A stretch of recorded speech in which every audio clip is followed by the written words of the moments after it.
So have you ever had $100 in your pocket and wondered how you could turn it into 1,000, 10,000 or even $100,000? Well, sadly, this isn't something they teach in school. Come to think of it, it'd have been pretty awesome if they had. Because of this lack of knowledge, it seems pretty scary for most beginners to get started in investing. But in today's video, I'm going to simplify the whole process. Investing my money allowed me to become a multi-millionaire. And guess what I started with?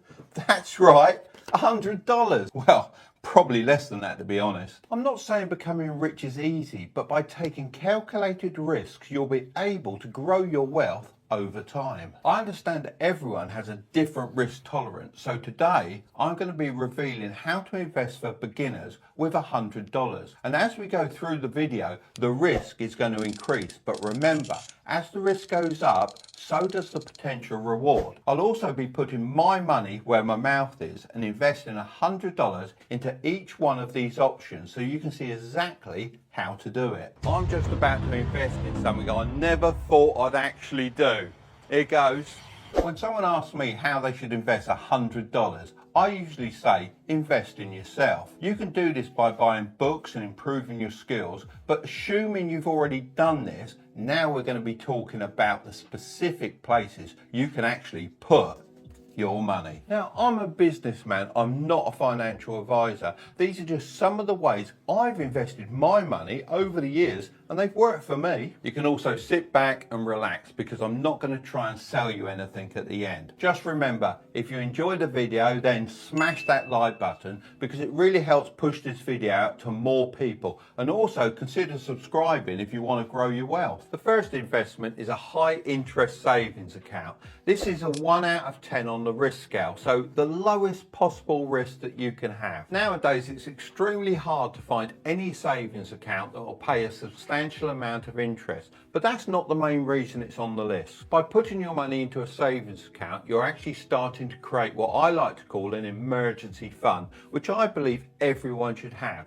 This is money that you can access if something unexpected comes up, and it's extremely low risk, and by having money on hand you can avoid getting into debt and having to pay crazy fees back. I remember when I bought my first apartment, I had a minor crisis after about 2 months as a hot water system went wrong and it needed replacing. Because of my emergency fund, it saved me over $200 as I didn't have to take out a payday loan. When you leave your money in the bank, it slowly loses its value. So when I am looking for the best savings account to combat this, I look for 2 things. The first, of course, is a good interest rate, which depends on the economy mostly. The second thing is having the ability to access my money instantly. Some banks that are really worth looking at and consistently have a good rate of interest are Ally Bank, Marcus by Goldman Sachs and Citibank. I currently have an account with Marcus by Goldman Sachs and their interest rate is 0.7%, which isn't very high, but is currently one of the best available. So there we go, nice and easy. $100 deposited into my savings account. Now for gold, often referred to as a safe haven. I'll give this also a 2 out of 10 on the risk scale. Did you know that since the creation of the Federal Reserve in 1913, the US dollar has lost 95% of its value?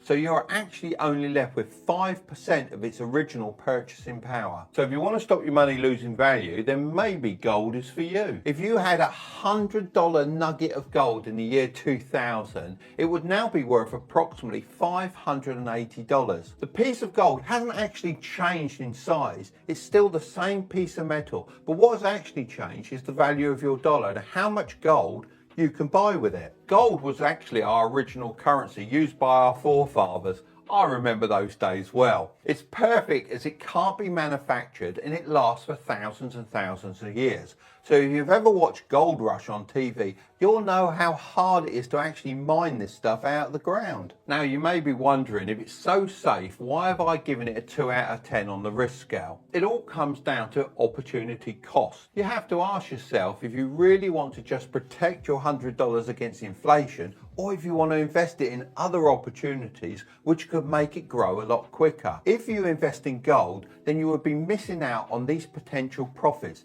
making it a little bit risky. I would say that this is the perfect investment if you have a lot of money already and all you want to do is just protect it. There are two different ways that you can invest in gold. The first way would be to actually buy physical gold. But if I bought jewelry, I don't know, gold bars, coins and that sort of thing, I'd probably be paying too much because the person selling it would want to make a profit, which means I would be paying more than the true value of the gold itself. The alternative is to invest in gold within a broker app like Robinhood in the USA or Trading 212 in the UK. Then you're able to buy gold at its true value and have the option to sell much quicker. In the USA, I would look for the GLD ETF on Robinhood, which is one of the largest gold ETFs in the world. As of June 2020, they hold over 36.49 million ounces of gold in vaults all around the world. As I'm currently in the UK, I'm going to invest using Trading 212 in a similar share.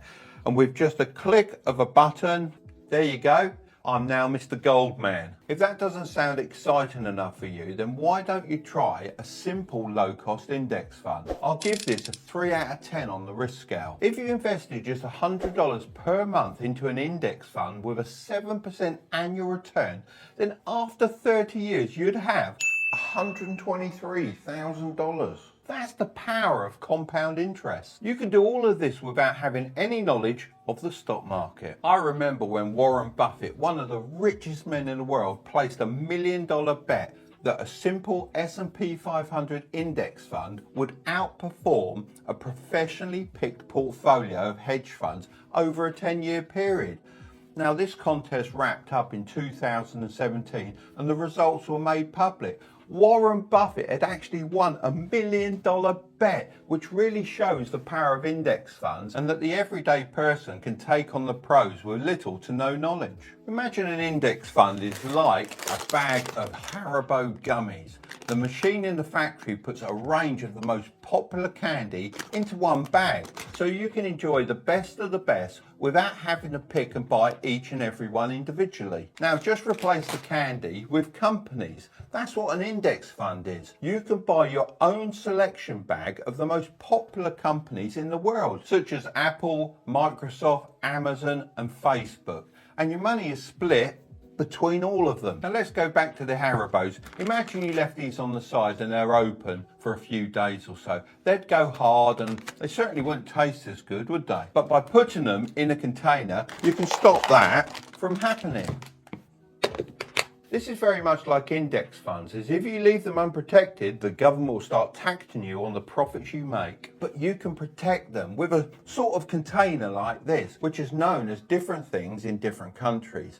In America, it's called a Roth IRA, and in the UK, it's an ISA. These containers allow you to protect your money after tax, and then any profits you make are yours to keep. But because they're so good and they're so powerful, there's a cap on how much you're allowed to invest each year.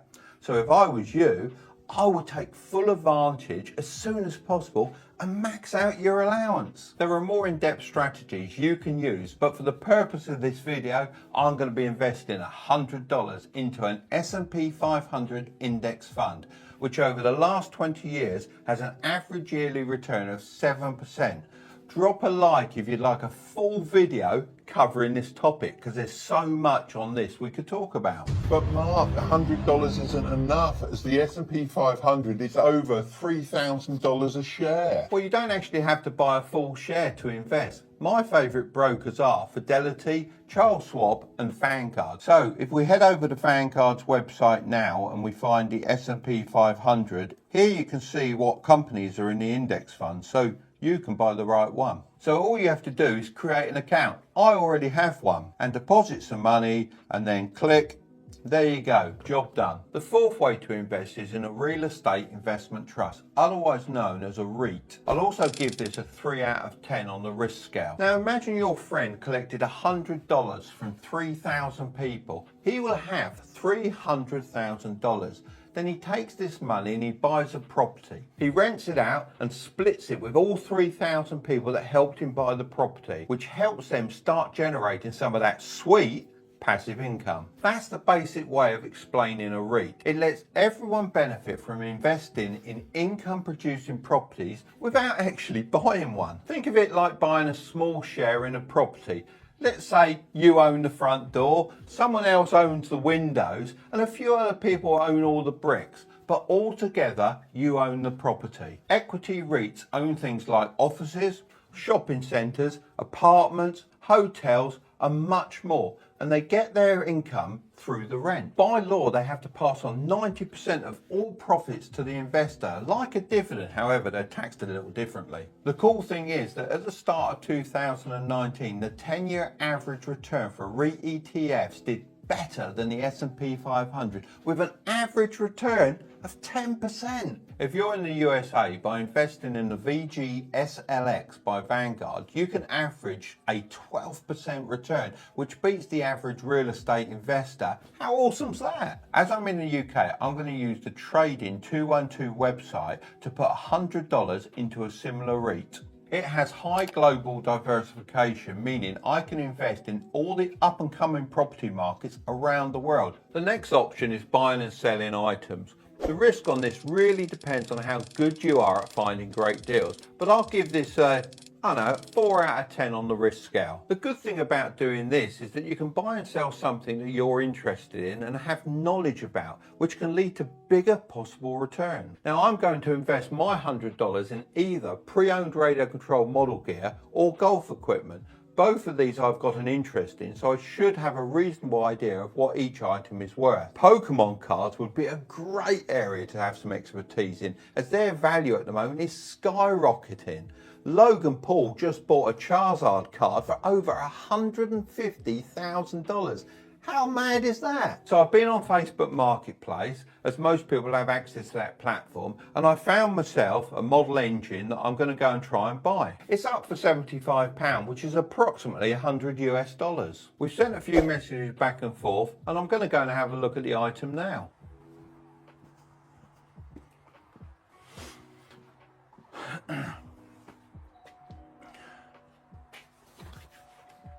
Hello there, I've come about the engine. Oh yeah, there you go. Oh, in the box as well. Cool, that's good. That is all box. Cool, that looks right. So, would you take 70 for it?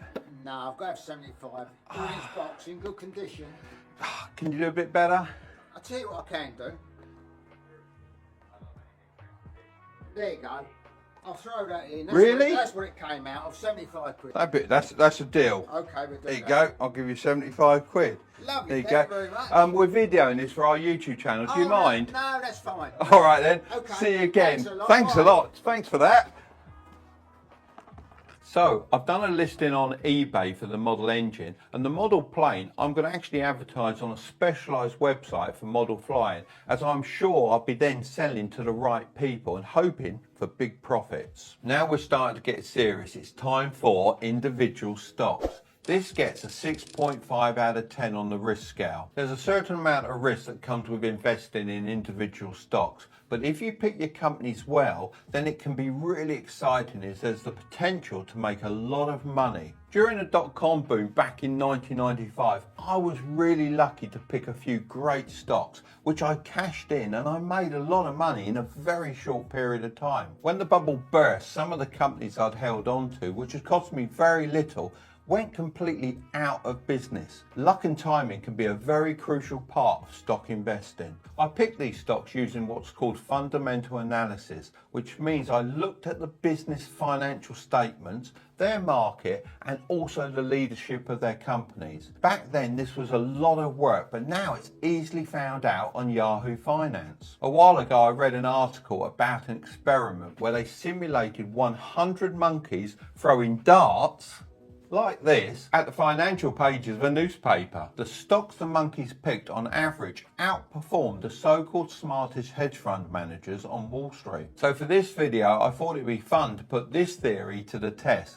I don't have a monkey, so I thought I'd have to do. So I'm going to throw a dart at the board, and as you can see I randomly selected 20 different stocks, and wherever the dart lands, that's what I'm going to invest in. Now I've just got to put on a blindfold. Okay, here we go.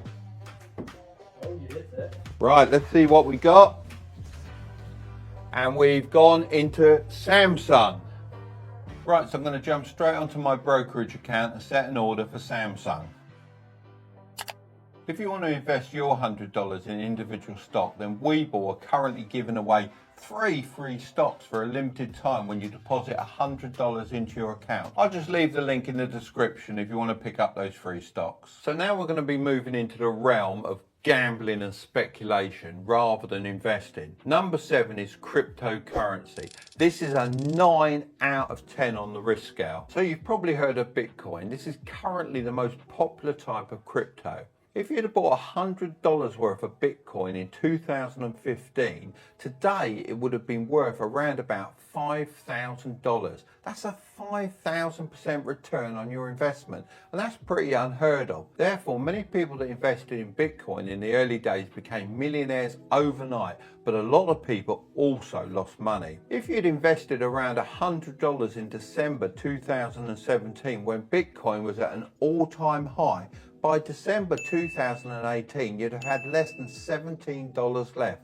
So really, no one really knows what it's going to do next. It's extremely risky, but still very attractive because it has the potential to make you millions. There are 3 main types of cryptos. These are Ethereum, Ripple, and obviously the big one, Bitcoin. But let's just focus on Bitcoin today. If you want to learn more about other types of coins, you can read something called a white paper, and it will give you all the details. The cool thing about Bitcoin is that it uses something called blockchain, and it isn't regulated by the government. You also can't create any more Bitcoins, which makes inflation absolutely impossible. In my opinion, this investment will probably only make sense if you're investing an extra $100 that you don't really need. So I'm going to jump onto the most popular Bitcoin app, which is called Coinbase, and invest my $100 in Bitcoin and forget about it.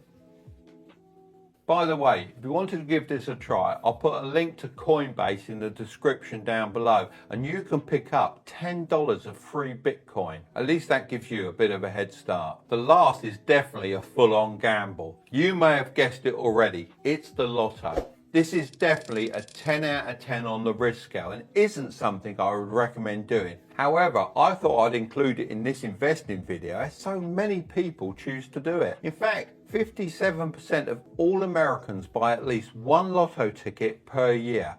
The chance of actually winning is 1 in 14 million, which might sound quite possible. But let me just try and put that into a bit of perspective. You're 4,000 times more likely to win an Oscar than win the lotto. Millions of people lose their money every year, but they keep playing as the rewards are sky high if you win. I'm just about to invest in something I never thought I'd actually do.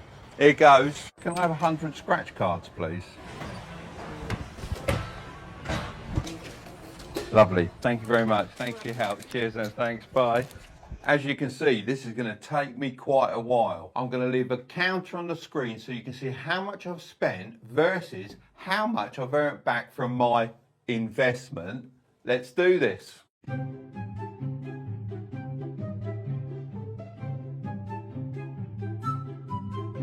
I hope there's a bit more in this lot. There's got to be, hasn't there?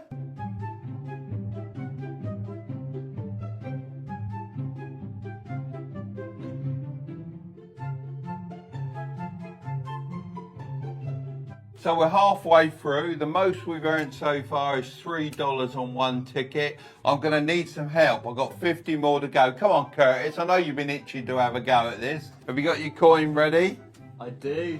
Ready. Let's race to see, wait for it, who can find the most money in the remaining 50 cards. Ready? Okay. On your marks, get set, go!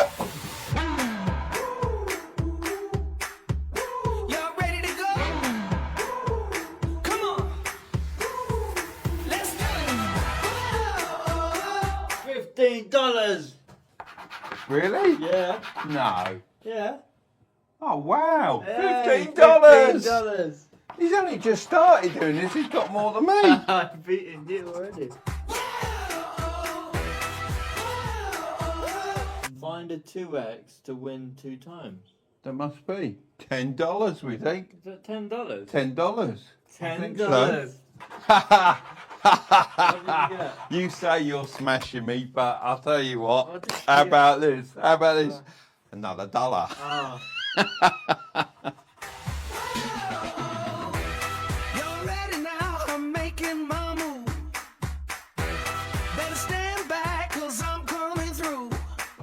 what? This has got to be an astonishing last 4 cards if we're going to get any money back from this.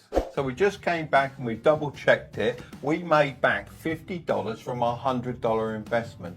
Now you may think that sounds pretty good, but that's actually a negative 50% return. This was meant to be a little bit of fun, but it's pretty sad to think that people play this regularly and on average are losing half their money when they could pick any one of the other investments in this video and have a much better chance of being successful. I hope this has taken some of the mystery away from the other forms of investing and made them a little bit more understandable for beginners. If you'd like me to make a part 2 of this video to see how these investments have done over a month, then make sure to smash that thumbs up button to let me know. I'm going to leave the next video here, but don't click on it just yet. Remember to subscribe to the channel and ring that notification bell so you don't miss out on part 2. Okay, I'll see you on the other side.